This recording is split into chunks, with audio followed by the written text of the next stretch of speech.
Hello, it's been a minute since I've made a video, and I thought that since we are only 1 month away from Sonic Frontiers, I thought it would be a good idea to take a look back at the last mainline Sonic game, no matter how much pain it puts me through. Green Hill's looking a lot more like Sand Hill right now. Look, I'm not gonna sugarcoat it. I despise this game because it encapsulates every single problem the modern games have ever had. But before we get into the video, I would like to quickly ask you all to like the video, or if you aren't subscribed yet, go ahead and do that as well. It will really help out the channel, and let me know that you want to see more. Okay, so before we get started, even though it's a given for Sonic games, the music is pretty good. I wouldn't say it's anywhere near the best in the series, but it gets the job done. Now, there are two main things I want to talk about when it comes to this game: the story and the gameplay. Starting with the story, while the game was marketed as this return to the darker tone, more in line with the games from the early 2000s, the game is still filled with the same crappy writing we have gotten since Colors. The game constantly tells you that things are happening, but never really shows you anything.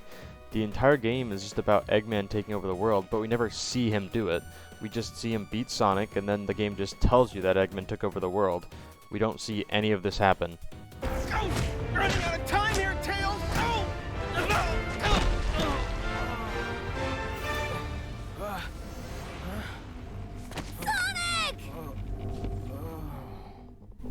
Oh no, they killed him. Oh, and now he's instantly in control of the whole world, of course. That makes sense. The game also tries to make you think that Sonic is dead, which they already did before, and I don't get why they even do this. It is at the beginning of the game, and you have only played one level as Sonic in the game, called Sonic Forces. Oh yeah, so one thing I forgot to mention so far is the reason Eggman was able to take over the world. It's because he invented something called the Phantom Ruby, which powers his new little minion Infinite. This allows him to distort reality and also create copies of some of Sonic's fiercest villains, like Chaos, Metal Sonic, Shadow, and Zavok.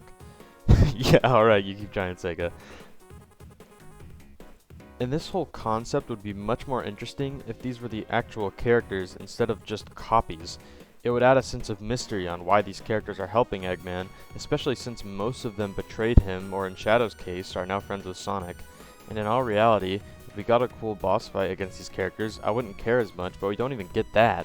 We get a Zavok boss fight, which is mostly just sitting and waiting for an opening, and a Metal Sonic boss fight, which could have been cool, because we've gotten tons of amazing Metal Sonic boss fights, but instead it's just a straightforward path where you constantly homing attack. And later, there's an Infinite boss fight, which is an exact copy of this one, but this isn't nearly as bad as what they did to Chaos and Shadow. The real Shadow just kicks the fake one, and that's that. And then Chaos, well... That should have done it. Are we gonna get a Chaos boss fight? I'm sorry, I wasn't That would be so cool. Whoa, Chaos! The one in Generations is really cool. Oh, wait. Oh. This classic Sonic. Sonic? Yay. You're alive! Wait, what? Oh, you're that Sonic from another dimension. Classic Sonic is sort of just thrown in here for no reason at all. He doesn't add anything to the story, and is really just here for marketing purposes, which I'm guessing is why all the fake villains are here as well. From that point on, Classic Sonic just sort of tags along in the story and doesn't really do anything else for the rest of the game. Also, they start saying he's from another dimension instead of just being from the past like he was in Sonic Generations.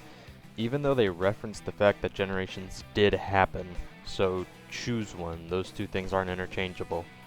Perfectly fine. It's been generations since I seen you. You okay? Oh yeah, and also there's your custom avatar. I think he's supposed to have some sort of character art, but I didn't really care about it, so I just kinda don't really have anything to say about that. My character is the Cocoa Puffs bird. Okay, so while the story in this game is pretty bad, in all honesty, the story isn't really that important to me in a game like this. Some of my favorite games in the series have pretty nothing stories when it comes down to it, but what is important to me is the gameplay. If you look at my Steam account, one of my top played games is Sonic Generations, not because it's a super long game or has a super good story, but because the levels are so fun and the game feels so good to control that I just kept going back to it to try and do better and better in the levels. And in my opinion, Sonic Forces fails hard at this. Starting with modern Sonic, this is probably the best feeling character in the whole game, which does not bode well for the others. Sonic Generations and Unleashed Sonic feel so good to control. It is not hard to learn how to play, but once you have mastered it, you can zoom through some of these levels like it's nothing, and it feels so good. But in Sonic Forces, Sonic just feels off. A lot of the moves you could pull off in Sonic Generations are just gone, and on top of that, he feels terrible to control in 2D sections, which this game has a lot of. Whenever you jump, it feels like you have to fight Sonic to get him to move anywhere you want him to go, and it makes a lot of the platforming sections absolutely miserable. And even in 3D, where he feels a lot better to control, it feels really hard to turn. If you want him to make sharper turns, it feels like you have to screech to a halt. There's a section in this one level where you're clearly supposed to boost, because for the most part, it is just a narrow road. But when you do, you completely miss a turn and fall off. The level design for these levels aren't much better either. Most of the time all you have to do is just boost forward and homing attack occasionally. There aren't any branching paths or fun shortcuts like in a lot of other Sonic games, making the levels a lot less interesting, and occasionally you unlock secret or extra stages, but they are filled with these ugly boxes, and these stages are completely 2D, making them a huge pain. Next up we have the Avatar, which is basically just worse modern Sonic. In these levels, the Avatar plays very similar to modern Sonic, except the homing attack is a million times slower, and there is no boost. Sounds fun, right?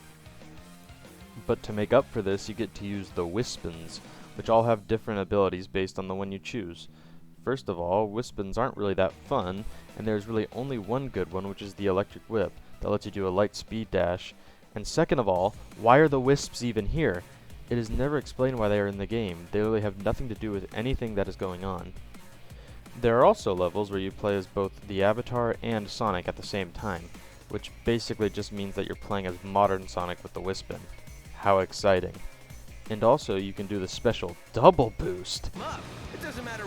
Oh yeah, this part's really cool because I don't have to touch the controller at all.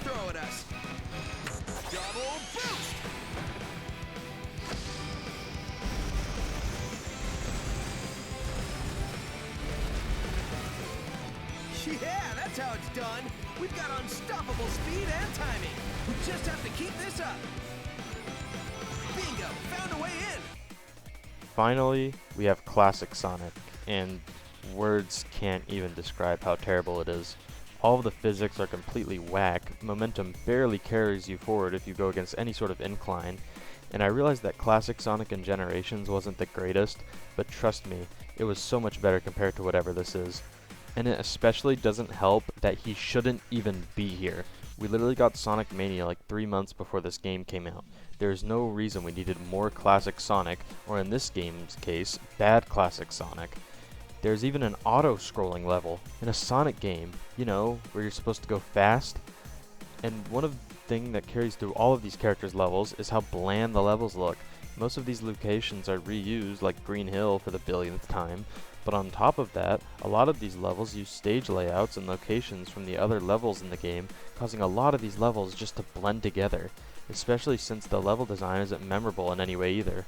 Also, most of these levels barely even take you 1 minute to complete your first playthrough, which is pretty pathetic and really adds up when the game only took me like 2 hours to beat. Okay. While this game does do a lot of things wrong, there are still good aspects, like the music, which has some pretty good songs in it, and I've even been listening to some of it while making this video. The character customization, while not anything super deep, is still fun to mess around with and gives some incentive to replay levels to get more customizations for your avatar. Also, while they're not the greatest things in the world, most of the modern Sonic levels were at least somewhat enjoyable and have some incentives to replay them, like the Red Rings. And there was also a free Shadow DLC that gave you 3 new levels to play and let you play as Shadow, and also gave some really nice remixed tracks from some of his past games. And while I didn't talk about him much in the video because there wasn't much to say, I think Infinite did have potential to be a good villain, but the writing just ultimately dragged him down. I would even say I would like him to return someday. So in reality, even though this game has a lot of flaws, there are still some things I enjoyed about the game. So is the game really that bad? Yeah, it's terrible. Together we can show the world